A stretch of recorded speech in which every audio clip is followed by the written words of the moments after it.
Estou cumprimentando você mais uma vez na gloriosa paz de nosso Senhor Jesus Cristo. E é bom estar aqui nesse momento para compartilhar com você uma pequena porção da palavra de Deus para o nosso enlevo espiritual, para o nosso fortalecimento espiritual. E o tema da nossa administração hoje é sobre arrependimento. E eu quero ler dois textos aqui na palavra de Deus. Primeiramente, aqui no livro de Josué, capítulo 24, versículo de número 15, que diz: Porém, se vos parece mal aos vossos olhos servir ao Senhor, escolhei hoje a quem servais, se aos deuses a quem serviram vossos pais, que estavam da além do rio, ou os deuses dos amorreus, em cuja terra habitais.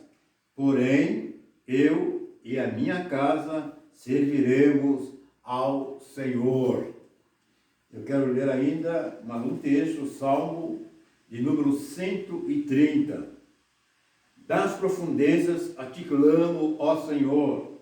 Senhor, escuta a minha voz. Sejam os teus ouvidos atentos à voz das minhas súplicas.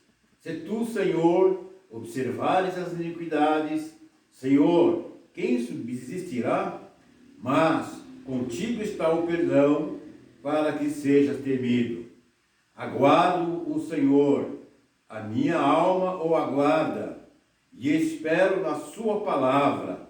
A minha alma anseia pelo Senhor, mais do que os guardas pelo romper da manhã.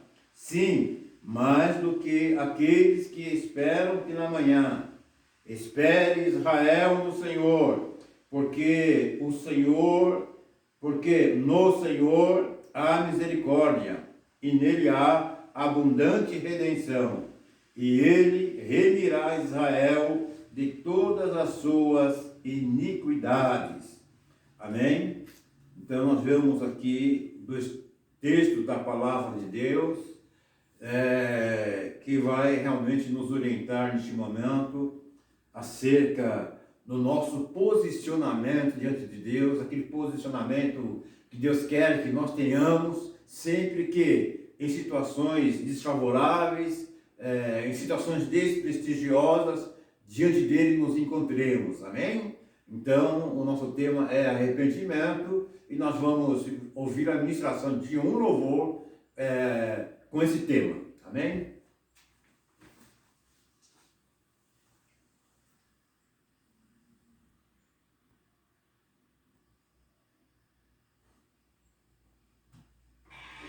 Jesus.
Aleluia, graças a Deus. Então diz o texto aqui no Salmo 130, das profundezas a ti clamo, ó Senhor, escuta a minha voz, sejam os teus ouvidos atentos à voz das minhas súplicas. Então eu percebo aqui, nesses primeiros versículos do Salmo 130, o salmista expressando aqui o seu sentimento. E por que não dizer o sentimento da nação israelita, em dizer, né, que das profundezas, que profundezas seriam essas? Seriam, né, a profundeza da nossa alma, das profundezas do nosso espírito, né? Então brotam situações, brotam sentimentos que de repente nos reprovam diante de Deus. Então o salmista começa dizendo das profundeza da sua alma, da profundeza do seu espírito, ou da profundezas, né, que se encontravam a nação israelita diante do Deus Altíssimo, do Deus poderoso, do Deus maravilhoso. Então, ele incomodado com essa situação, ele incomodado com essa tristeza, ele incomodado com essa angústia, não vê outro remédio, não vê outro recurso, se não se refugiar em Deus, se não se voltar para Deus, se não tornar para Deus. Amém? Então, meu irmão, minha irmã, é muito importante essas palavras para mim, para você, para nós, para a igreja nos últimos dias que estamos vivendo na face dessa terra. Os sinais mostram que o princípio do fim já começou, que o nosso Senhor Jesus Cristo está por vir, e muitas pessoas angustiadas, muitas pessoas atoladas, afundadas nas profundezas da sua alma, do seu espírito, sem alegria, sem paz, sem comunhão com Deus, enfim, uma situação de caos, uma situação de calamidade, de tristeza.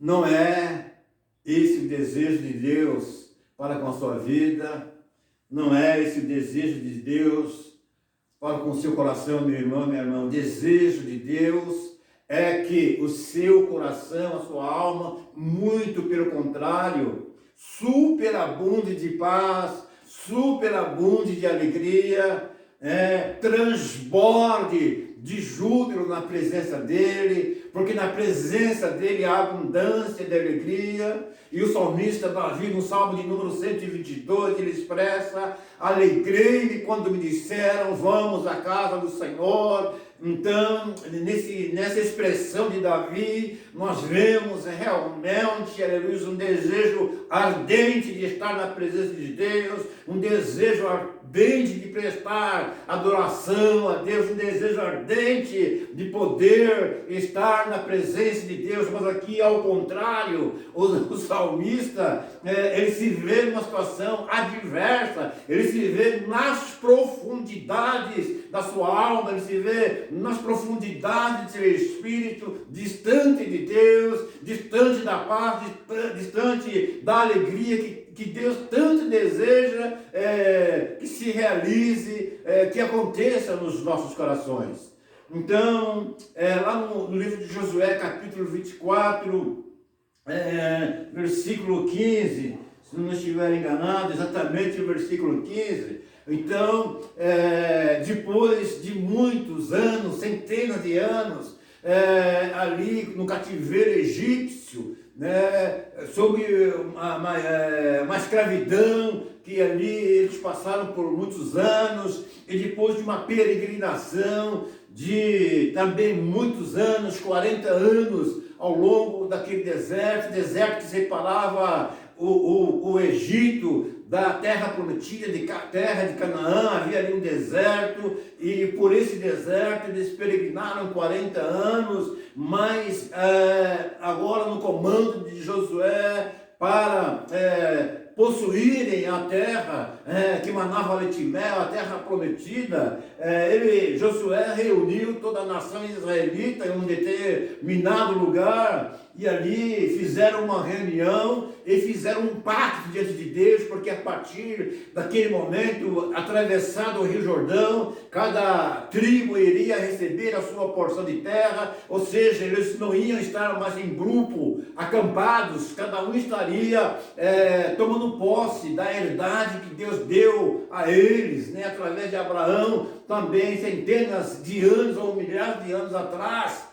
Deus disse que daria a sua descendência aquela terra, e Josué agora no comando de Deus torna-se real, torna-se verídica, ou seja, se concretiza essa profecia da possessão daquela terra de Canaã. Então Josué reúne toda a nação israelita, e ali eles fazem um pacto, de que ao se dividirem, cada um indo para a sua porção de terra, eles não deixariam de servir a Deus. Ou seja, Josué chama a atenção para que a partir daquele momento eles não servissem mais aos deuses estranhos, aos deuses pagãos, aos amorreus, aos balaíns, enfim, aos deuses que de repente estavam ali sendo adorados por nações pagãs na terra de Canaã, que ainda ali existiam.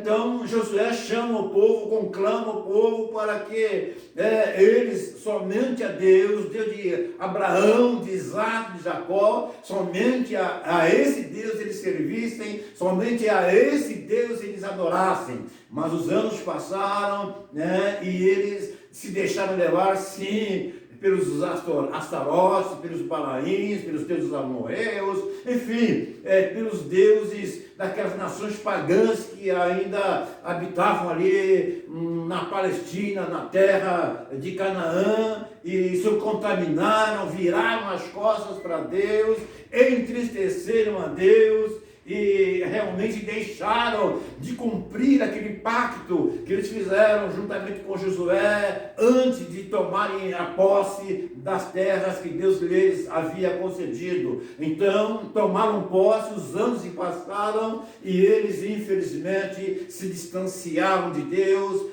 se curvando a deuses estranhos, adorando a deuses de madeira, de pedra, de metal, enfim, virando as costas para Deus. Então isso fez com que os seus espíritos, as suas almas se entristecessem, porque aqui a palavra nos registra no livro de Levítico, capítulo 20, versículo 26, Deus dizendo para a nação de Israel, ainda lá no meio da peregrinação do deserto, que Deus era um Deus santo e que escolheu Israel, escolheu este povo, os israelitas, para serem o seu povo na face da terra, e de igual forma eles deveriam também serem santos, porque eram um povo escolhido por Deus para representar Deus aqui na face da terra. Então, tomado posse da terra que manava leite e mel, da terra prometida, eles se descomprometeram com Deus. Então, como já disse,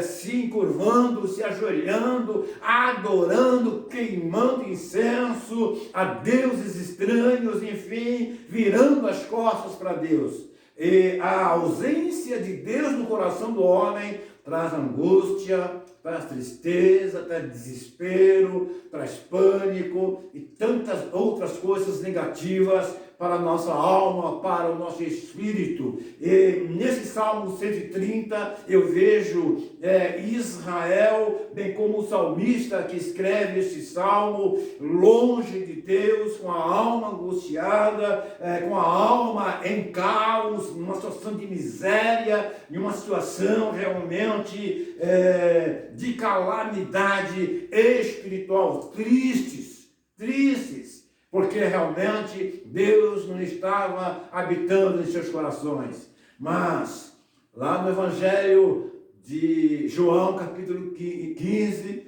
em um de seus versículos, Deus diz que Ele escolheu a mim, que Ele escolheu a você, que Ele escolheu a sua igreja agora para os últimos dias, para os tempos em que vivemos, não só para recebermos a salvação em Cristo Jesus, mas também para sermos seu representante, para sermos seu proclamadores do Evangelho, para sermos anunciadores da salvação em Cristo Jesus. Então Ele escolheu a mim, Ele escolheu a você, irmão, para que em mim, em você, Ele habite e faça realmente resplandecer a sua glória, para aqueles que ainda estão nas trevas exteriores possam enxergar a luz de Deus na sua vida, na minha vida. E muitos nos dias atuais, um dia aceitaram, receberam o Senhor Jesus como seu único e suficiente Salvador. Os anos passaram, os dias passaram e muitos voltaram a olhar o mundo, a cobiçar o mundo, ou quem sabe fazer as coisas que o mundo fazem nos dias de hoje. Começaram a pecar novamente e obviamente o Espírito se retira dessa vida, dessa alma, permitindo que a tristeza, a angústia, o caos, a miséria, a desolação habite nesse coração, habite nessa alma. Então, a mensagem que eu quero deixar para você, meu irmão, minha irmã, até em cima do louvor que foi ministrado: renda-se aos pés do nosso Senhor Jesus Cristo agora, não hoje, agora. Renda-se ao Deus amoroso, ao Deus misericordioso, para que a paz, a alegria, sobretudo a salvação, possa reinar na sua vida, reinar no seu coração, e você novamente sentir a alegria da presença de Deus na sua vida. Davi, em um dos seus salmos, depois de ter cometido aquela sequência de pecados, com Batseba, cometendo aquele adultério, cometendo aquele assassinato, Urias, enfim, ou seja, a presença de Deus ausentou-se dele, mas ele, advertido pelo profeta Natan, arrepende-se dos seus atos, arrependeu-se dos seus pecados e orou a Deus para que Deus voltasse a dar a alegria da sua presença, a alegria da salvação no seu coração. E eu convido você, meu irmão, nesse momento, minha irmã, também, se for o caso, for essa a sua situação, a buscar esse arrependimento, a render-se aos pés do nosso Senhor Jesus Cristo, para que a alegria da salvação, a alegria da presença de Deus, a paz da presença de Deus venha novamente reinar em seu coração. Então, abandone os deuses, os amorreus, os deuses dos amorreus, ou seja, abandone o mundo e as concupiscências que nele há, e faça um pacto agora de viver única e exclusivamente para o Deus Altíssimo, e com certeza haverá perdão, haverá remissão dos seus pecados. E o salmista aqui, finalizando, diz: espere Israel no Senhor, porque no Senhor há misericórdia, e nele há abundante redenção, e ele remirá a Israel de todas as suas iniquidades, ou seja, de todos os seus pecados. É por isso que eu deduzo que esse salmista não só estava falando da sua tristeza, da sua angústia, da profundidade da sua angústia, mas como também da nação israelita que estava atolada, chafurdada no lamaçal do pecado. Então, houve aqui uma oração, uma petição de arrependimento, não só por ele, mas pela nação de Israel, para que Deus então os perdoasse e novamente Israel pudesse usufruir da gloriosa presença de Deus. Faça isso também você, que de repente está fora, está longe da vontade de Deus, do propósito de Deus, que é ver você, meu irmão, minha irmã, na presença dele, santo, ou seja, separado do mundo, para única e exclusivamente ser dele um verdadeiro adorador. Então, que Deus te abençoe e que a infinita bondade e misericórdia dele continue reinando sobre a sua vida, não tão somente hoje, mas para todo sempre. Quero então aqui ministrar a bênção apostólica para a sua vida. Que o grande amor de Deus, a graça maravilhosa do nosso Senhor Jesus Cristo e a profunda comunhão do Espírito Santo seja sobre a sua vida, hoje e para todo sempre. Amém.